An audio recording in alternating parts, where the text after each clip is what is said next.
And good evening and welcome to your view with me, Onkgopotse JJ Tabane. Okay, where do we start? All right, Minister Sisulu, always been one of my most favorite ministers of all time. Right? She's in the news for two reasons. One reason for which I agree 100% with her, and another reason for which I don't agree with her 100%. She says that the Integrity Commission of the ANC, led by Ntate George Mashamba, is toothless. She must tell us something we don't know. She must tell us something we don't know, because there's a niggling feeling. There's certainly a niggling feeling in me that the establishment of the Integrity Commission was a red herring. The ANC was under siege, was under fire, led by Zuma at that time. It was a total mess, going down a slippery slope, and they gathered in Mangaung and said, what can we do that can just help us to keep people quiet? There's corruption, no, Integrity Committee. No, I go Integrity Committee. I look Integrity Committee, no, but that's not the court of law. John Block stole from the poor people of the Northern Cape. I'm sure no,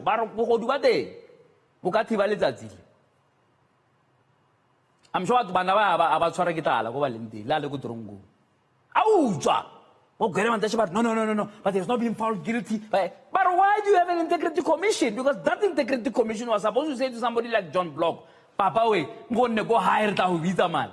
Go and sort out the case first. He's toothless, man. He's toothless. And they kept going to a Congress to say, hey, let's put one tooth in.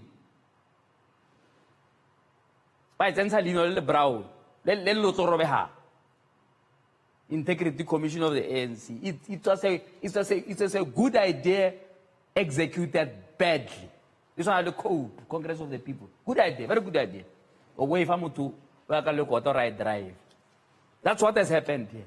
And there's nothing wrong with George Mashamba. George Mashamba, in fact, I know for a fact that he is fed up with being in a structure that there's no teeth. And I'm glad that somebody as senior as Lindiwe Sisulu has finally decided to break ranks. Because what I say about to break a rank, they don't like it when you break rank. Break a rank, for this thing that we always cited as an answer to every allegation in 2012 is toothless. Cannot bite anybody.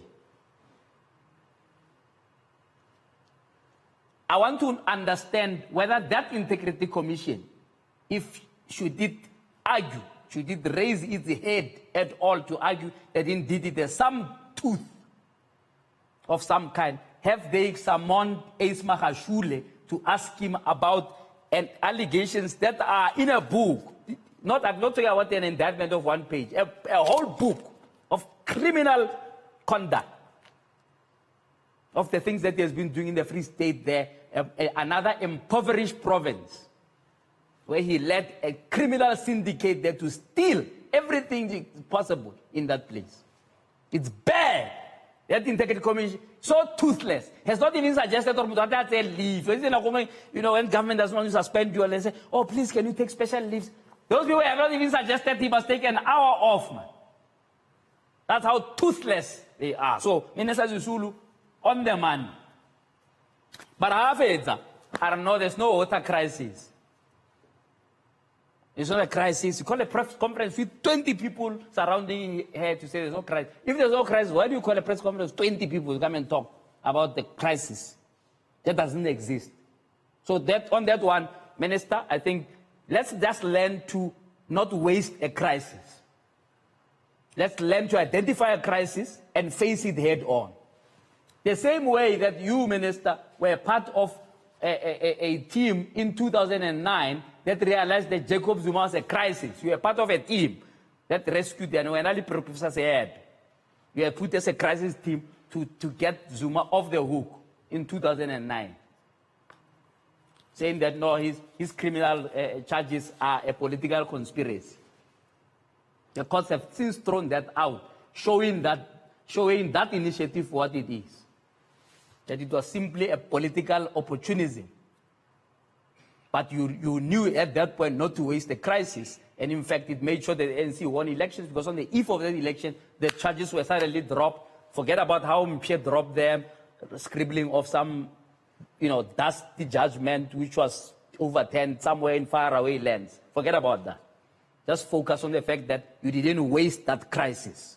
You acted on it. You made sure that the ANC wins an election in 2009, which was hotly contested. Do the same with the water crisis. The people of Hammanskraal, and they are only an example of what's happening across the country, but it pains me when we fail to even take responsibility. But I'll talk about that just now. Let's look at what Philani Phakadi found a couple of weeks ago when he was out in Hammanskraal. Some frustration for pupils writing exams. No water, and in the 37 degrees heat wave, they have to sit for their exams, parched throats and dirty toilets notwithstanding, and hope for a pass. They say they feel let down by the powers that be. There's no water to use in toilets, to use to drink, and now we are writing still. There's no water, and it's hard for us to focus in class. The feeding scheme, they serve porridge with milk, but they serve me with water. So I mix porridge with water. So right now I don't have anything to eat, but luckily my parents gave me something to eat here at school. So when I get there, there's no water. That means I can't eat porridge for that day. The Basic Education Department is not impressed with the handling of the crisis and calls for relevant parties to work hand in glove. But we do have a contingency plan where water has been delivered to all our schools.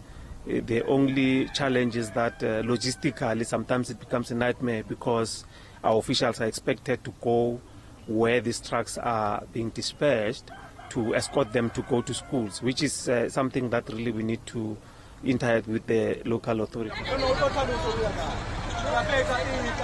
Not far from Sikhululekile Secondary School, parents here are fighting for who should get the first drop of water from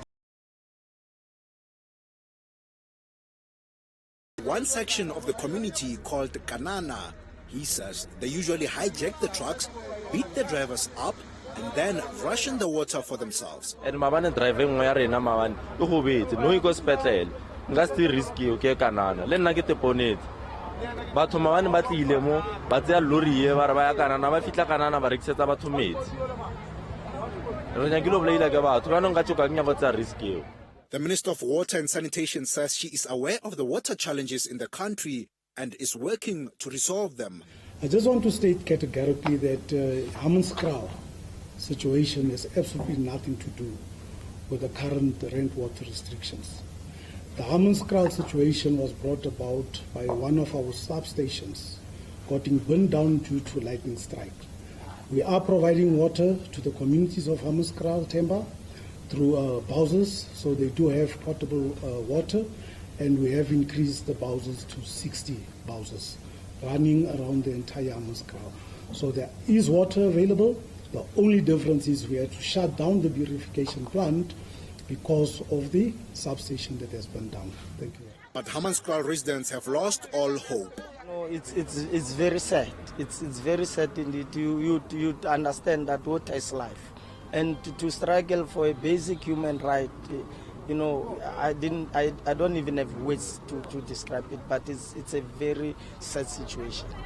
We as councillors, we don't have even hope, because even the community here, they don't even have hope, and they don't even trust, because it has been 7 days now. This thing is running like this. The whole of last week, over the weekend, people of Hammanskraal could not get enough water. People today could not go to work. And remember, the students are writing their examinations. Some parents could not go to work because of lack of water. The Human Rights Commission is expecting a progress report as to when the Themba water treatment plant will be functional so that clean water can be availed. For years, the residents have been consuming water declared unfit by the Commission. Some of the components in the drinking water are not compliant with set regulations and can cause chronic health conditions. The situation remains dire: no running water, insufficient water tankers, and angry residents. For Newsroom Africa on Channel 405, I'm Pelane Pagadi in Hammanskraal in Pretoria. All right, excellent package there by Pelane Pagadi. And when you listen to that, you can't listen to that and then say, there's no crisis. School kids are saying they don't have food because they mix their food with water. It's bad. It's bad. We've got a government, unfortunately, that sometimes appears to be tone deaf. That even in the face of a blatant crisis, they could find excuses. If we wait for that government, whether local or at national level, to deliver water to the people of Hammanskraal, they may as well die with thirst. They may as well die with thirst. And all the ANC still blame a DA. Hey, what's number one? Hey, DA, such a bad government. Hey, but Hammanskraal have brown teeth. But brown teeth because of the water that's been bad and dirty for years. I know that now you inherited from apartheid, but we failed to fix it in 20 years. So DA has only taken over 2 years ago. It's bad when people can't even take basic responsibility. The CSIR, a parastatal, not a private organization on the sidelines, right? An agency, a public agency, declared the water of Hammanskraal unfit for human consumption, including the water of a place called Stenkwater. The government has been in power for 25 years. They've left a place named Stenkwater, and they don't see anything wrong with it. Right? I know, we'll bring development to Stenkwater. Change the name and change the water. The CSR is saying Stenkwater is, you can't drink that water and survive. Children, they are going to be born with deficiencies. Our government, the latest map, Stenkwater.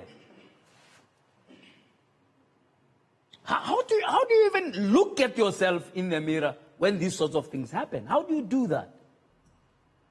How do you do so? No, man. Anyway, at the bottom of this hour, Themba Masango, the Secretary General of Not In My Name, joins me. They have started an initiative, right, to help the people of Hammanskraal. They are calling on each and every one of you to donate just 5 liters of water in order to aggregate to 50,000 liters that can be delivered to the people of Hammanskraal. As an initiative that's very, very important to say, as civil society, let's rise up and do something for ourselves. So Themba Masango joining me. But of course, it's an open line on a Tuesday. You can call us on 010-594-5140, our open line there for you to call anything on your mind tonight. But we will, of course, flow into that conversation that I've just had now about water and hear what Not In My Name is doing and how you can help them. And I'm challenging each one of you listening. Just 5 liters of water. And Themba Masango is going to tell us where you can drop it off and so on and how it's all going to work. If you are a corporate listening out there, want to participate, you can also send us your details on hashtag Your View on 405. We'll contact you and put you in touch with those who are doing something about the crisis of water in Hammanskraal. Let's take a break now.